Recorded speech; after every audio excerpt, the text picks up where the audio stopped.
Today's video is one of my biggest unboxings yet. I'll be unboxing different orders of fish and plants all in this one video. I got some really cool and unique fish and I can't wait to show what I got delivered. Make sure you stick around to the end of the video as I'm going to be showing all of my aquariums with these new fish, plants, and products in the tanks. So if you're new here, my name is Troy and I am one of three brothers that make up Cichlid Bros. Behind me I have a 180 gallon and a 150 gallon display aquarium. And then in the room behind those, I have a work in progress fish room that has 5 aquariums set up and running. So I had originally planned to do a separate video for each of these unboxings, but because they all shipped around the same time, I figured I would put it all into one big video. These unboxings actually happened a little over a month ago, so all the fish and some of the other products that you see me pick up today are actually already in their tanks after their quarantine period. So let's get right into it. Let's flash back in time to the first unboxing. Oh, what's in the box? Okay guys, so I just got this order in from Imperial Tropicals. It's kind of a mix of fish going in a couple different tanks. So not sure which video this is actually going to be edited within. But let's check it out and see what we got. Alright, here we go. Okay, so first off, I got 2 different Peacock cichlids. This will be going to my 75 gallon tank, which is an albino sunshine peacock, about 3 inches in length. Really cool yellow and albino coloration on this guy. Okay, so next up is a big guy. It's another peacock cichlid. He is about 4 to 5 inches in length. This is a red shoulder peacock.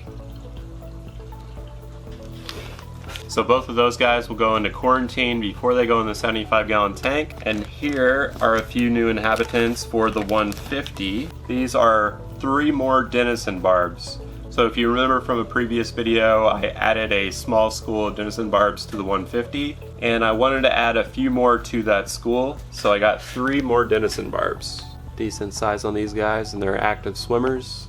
Looks like they're all doing really well in the back. Okay, so I'm gonna get all of these floating and in quarantine, and the next time you see them, they'll probably be in the tanks themselves. So I guess we'll see you in the future. We're sending you back to the future. So I actually got a second package today, and while we're at it, might as well go ahead and unbox this and see what we got. So let's check it out. Another one. This package is from Aquarium Co-op, and I paid for everything, but let's check out what I got.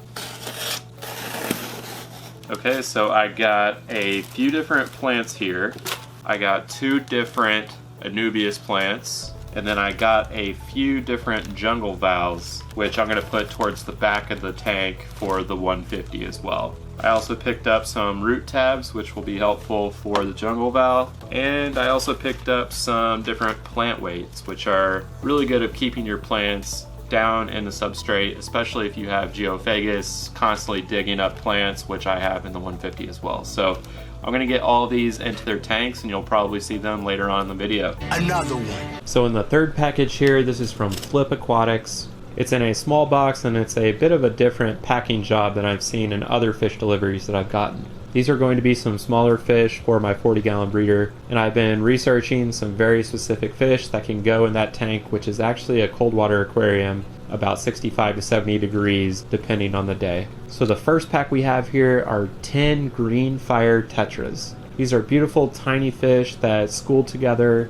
And then next up I have another school of fish. These are 8 panda cories. I don't have to say much about cories. They're just awesome fish. They're so fun to watch. They're cute little schooling fish, and I really can't wait to see them in the tank with the gymnogeophagus and these green fire tetras. 4 to 6 weeks later. So starting off here in my fish room, we're going to look at the 40 gallon breeder on the bottom of my rack. This is a very unique aquarium because it's a cold water cichlid tank right now with no heater, and it's just at room temp. It usually fluctuates anywhere from 65 to 70 degrees, and the gymnogeophagus in here are actually from a very southern point in South America, in Uruguay, and they actually prefer some cooler temperatures than some of your other tropical fish. So when I was looking for tank mates for these guys, I was looking for relatively small fish that were maybe schooling fish that weren't going to be too aggressive. So that's why I went with the panda cories. I have 8 of them now in this tank, and they're really fun to watch scouring the bottom of the tank. And then I also got these green fire tetras.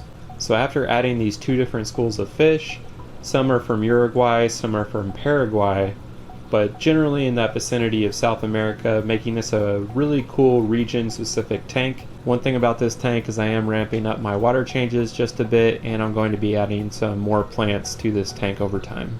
Okay, and then looking at my Peacock Cichlid tank, this is a 75-gallon aquarium. I set this up about 3 or 4 months ago, but as you can see, these guys are starting to color up really well. Most are within the 3 to 4.5 inch range. And let's take a closer look at the 2 new Peacock Cichlids in this tank. The first is the Albino Sunshine Peacock. This one is only about 2.5 to 3 inches. It's definitely the smallest of the peacocks in this tank. I was a little bit worried about him getting picked on, but so far he's done really well. I really like the color and contrast he gives to some of the other peacocks in the tank. And then the absolute monster that I added is this red shoulder peacock here. It is about 5 inches in length. It's the biggest peacock in the tank right now. Super colored up, as it is clearly the tank boss. Anytime I go up to feed the tank, this red shoulder peacock especially just bullies everyone out of the way and is clearly just owning this tank right now. It's an awesome fish with great color already. I can't wait for the rest of these peacocks to grow up and mature as well and just have a very colorful cichlid tank here.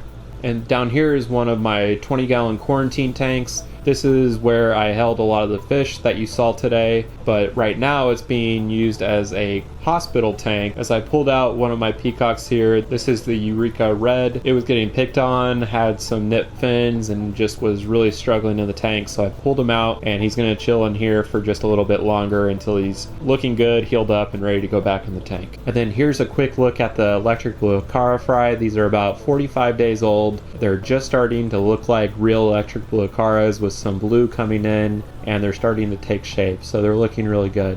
But more on that electric blue acara breeding. Let's go check out the 150 where some of that magic's been happening. Okay, so in my 150-gallon tank, you'll see this bigger school of denizen barbs. After I added a few more to the school, there's about 8 of them now, and they look really great schooling together. They're already putting on some size, and I'm really liking these fish in this tank setup. These fish go really well with some of the peaceful South American cichlids as they school around in the tank, providing a lot of activity, but they're also not very nippy for a barb. They really keep to themselves, and they're just an awesome, beautiful fish. The jungle valve that I planted hasn't really taken off like I wanted. A bit of that was due to the electric blue acaras just constantly breeding in this tank. When they're in that mode, they're digging big pits out of the sand, disturbing some of the rooted plants, and also trying to shred up some plants if they're in the vicinity of the eggs that they're laying. Electric blue acaras are usually good for planted tanks, but if they're in breeding mode like this, they will just rearrange and destroy anything in their vicinity. But overall, the stocking on this tank is perfect. The only thing I want to update over time is just to continue adding more plants and making this just a fully planted aquarium. And then lastly, I can't do kind of a full tour of my aquariums without showing the 180-gallon aquarium here. These are South American cichlids that I've had in this tank for over 2 years. Most of the fish I've had for about 3.5 or 4 years now. There's just a great balance with these fish. The Oscar, which can normally be aggressive to some smaller cichlids, has done really well since I allowed time for them to grow up and be a decent size before adding that Oscar. The 4 Severums are super peaceful and awesome. The chocolate cichlid is huge. It's on par with the size of the Oscar in this tank. And then I really love the bala shark and just the activity that he provides. Very happy with this tank. We're going to be doing a 2-year update very soon, so keep an eye out for that video, which should hopefully be coming in the next few weeks. So I hope you enjoyed seeing those unboxings and all the different aquariums I have down here. If you enjoyed the video, make sure to give it a like, subscribe, and thanks again for watching.